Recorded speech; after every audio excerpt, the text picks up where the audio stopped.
me loyal, got to be spoiled. Ooh, put me up high, this is my hive. See me shine, shine, glitter like a diamond. Leave you blind, that's how I get back in line. What's yours is mine, can't tell me nothing.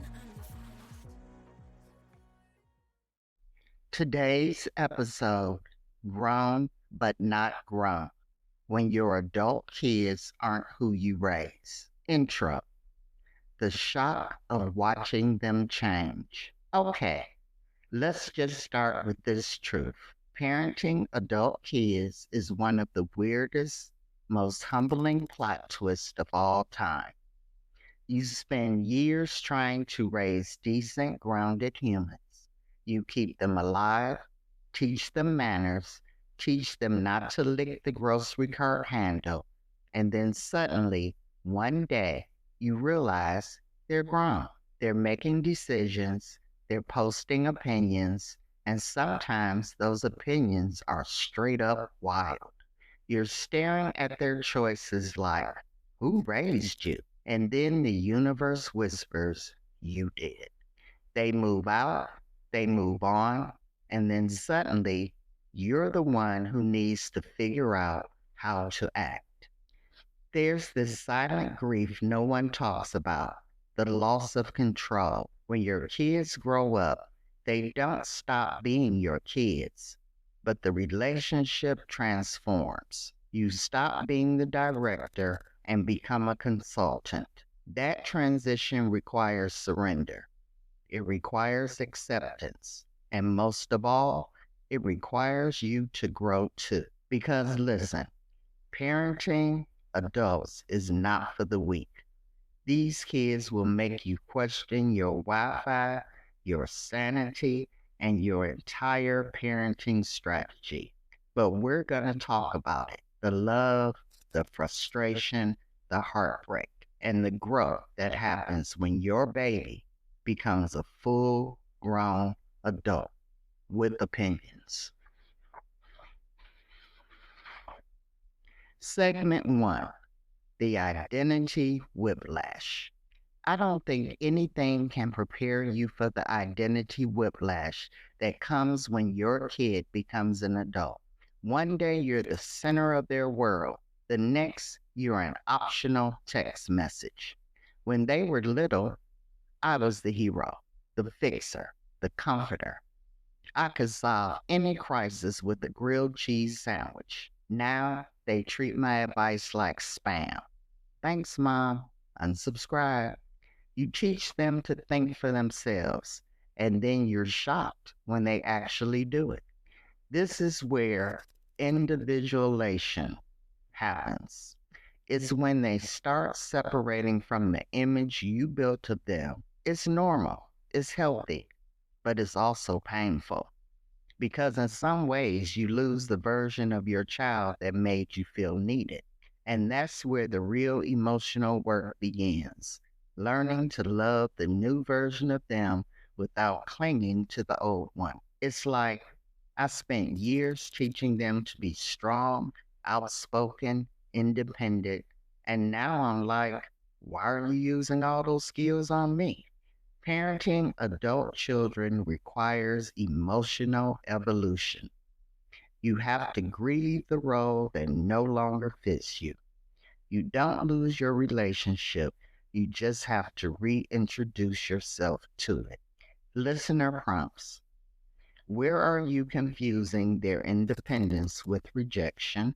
How can you allow them to be different without taking it personally? Segment 2, the power shift. Here's the thing no one tells you. The power dynamic flips and facts. When they're little, they depend on you for everything. But when they become adults, suddenly they think you're the one who needs therapy. And maybe they're not wrong, but damn, the audacity. The relationship between parent and adult child is a delicate dance. You taught them voice, autonomy, independence, and now those traits are reflected back at you. It's not disrespect, is evidence that you did your job. The challenge is learning how to engage without reverting to control. Because if you try to mom an adult, they'll hit you with that I'm grown. And that phrase right there, that's a trigger. I'm grown. It's like code for don't tell me what to do. When they say I'm grown, what they're really saying is see me as an equal. And that's the shift, moving from manager to mentor, from authority to ally. So you've got to adapt. Instead of giving orders, ask questions. Instead of giving lectures, listen. And if all else fails, wine helps. Practical tools. Ask before advising. Do you want comfort or input? Replace lectures with curiosity. Let go of winning. This isn't about being right. It's about being connected. You can't parent your way into their adulthood. You can only love them through it. Listener prompts. What conversations with your adult kids turn into power struggles? What would happen if you just stopped trying to win? Segment 3, the emotional whiplash. There's a unique kind of heartbreak that comes with watching your child make choices that scare you. The instinct to protect never goes away. It just gets quieter, more internal. You start learning how to love from a distance. It's like they call you crying, you drop everything, you're halfway out the door with your keys and your robe still on, and then they say, never mind, Mom, I figured it out. Excuse me? I already put on pants for this. Control feels safer than trust. But real love means releasing control. It's saying, I might not agree with you, but I'll love you through it. When adult children pull away, it's not rejection, it's recalibration. They're testing if your love can survive disagreement. And listen, sometimes it's hard not to react. They say something wild and you feel your blood pressure spike, but not everything needs a reaction. Sometimes silence says, I trust you to figure this out. Adult relationships are built on boundaries, even with your kids. You can love someone deeply and still protect your peace. That balance, love without overreach, is emotional maturity in action. Listener prompts. Where are you trying to manage instead of trust? How can you show love without controlling? Segment 4, redefining the relationship. Let's talk about the rebrand. Parenting 2.0. You're not the boss anymore. You're the consultant. And honestly, it's kind of nice. No more last minute science projects. No more late night rides to friends' houses. Freedom with a sigh of nostalgia.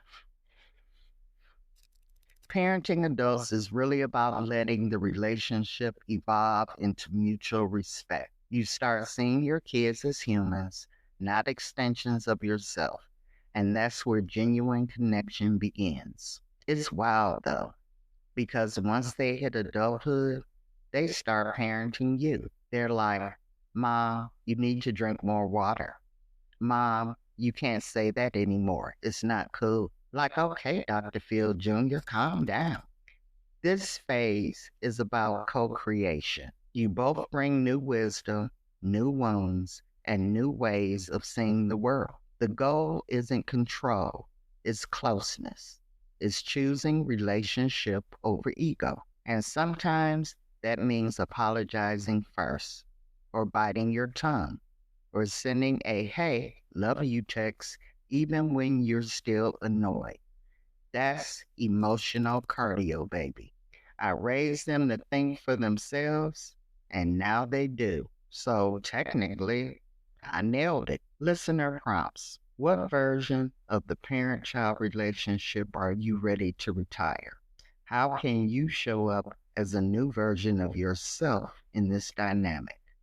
Segment 5: when your adult kids pull away or cut you off.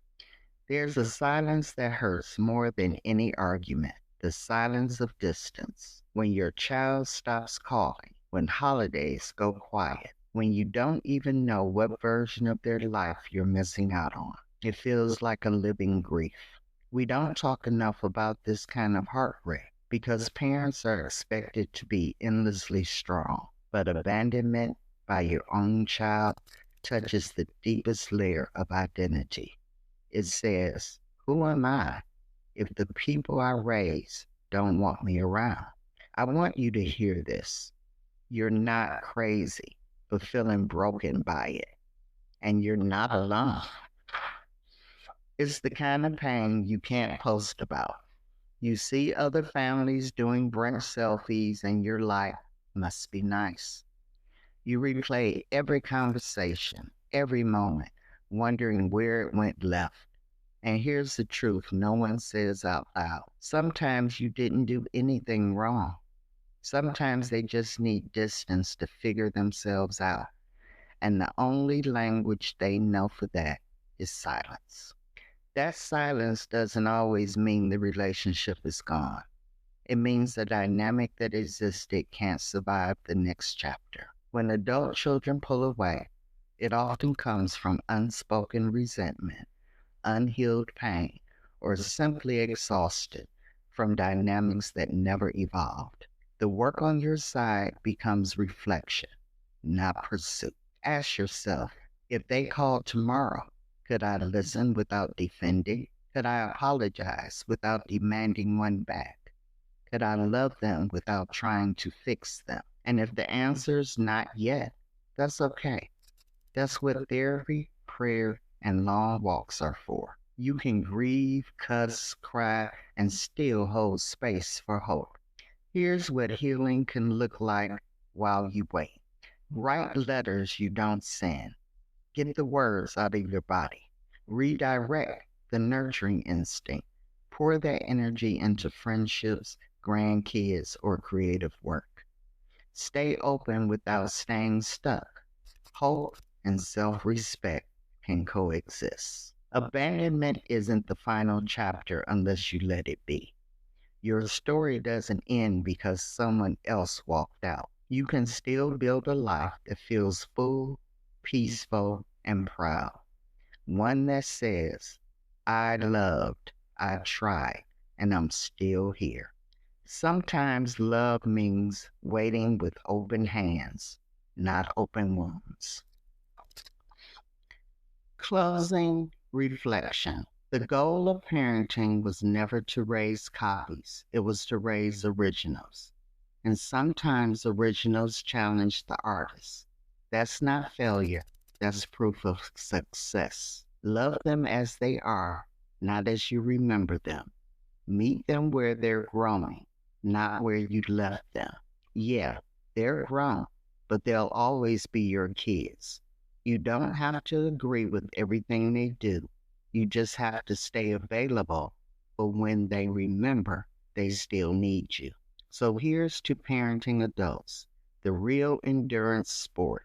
The goal is simple: less control, more grace, and enough wine to get through the group chat. This is Girl Talk Unfiltered. Today's reminder: you did your job. Now you raise thinkers, not clowns. Now love them through the evolution. If you want to become a sponsor of this podcast, send us an email, download, and or subscribe, like or follow us on social media, on our Facebook and YouTube pages form to have your comments read on the show.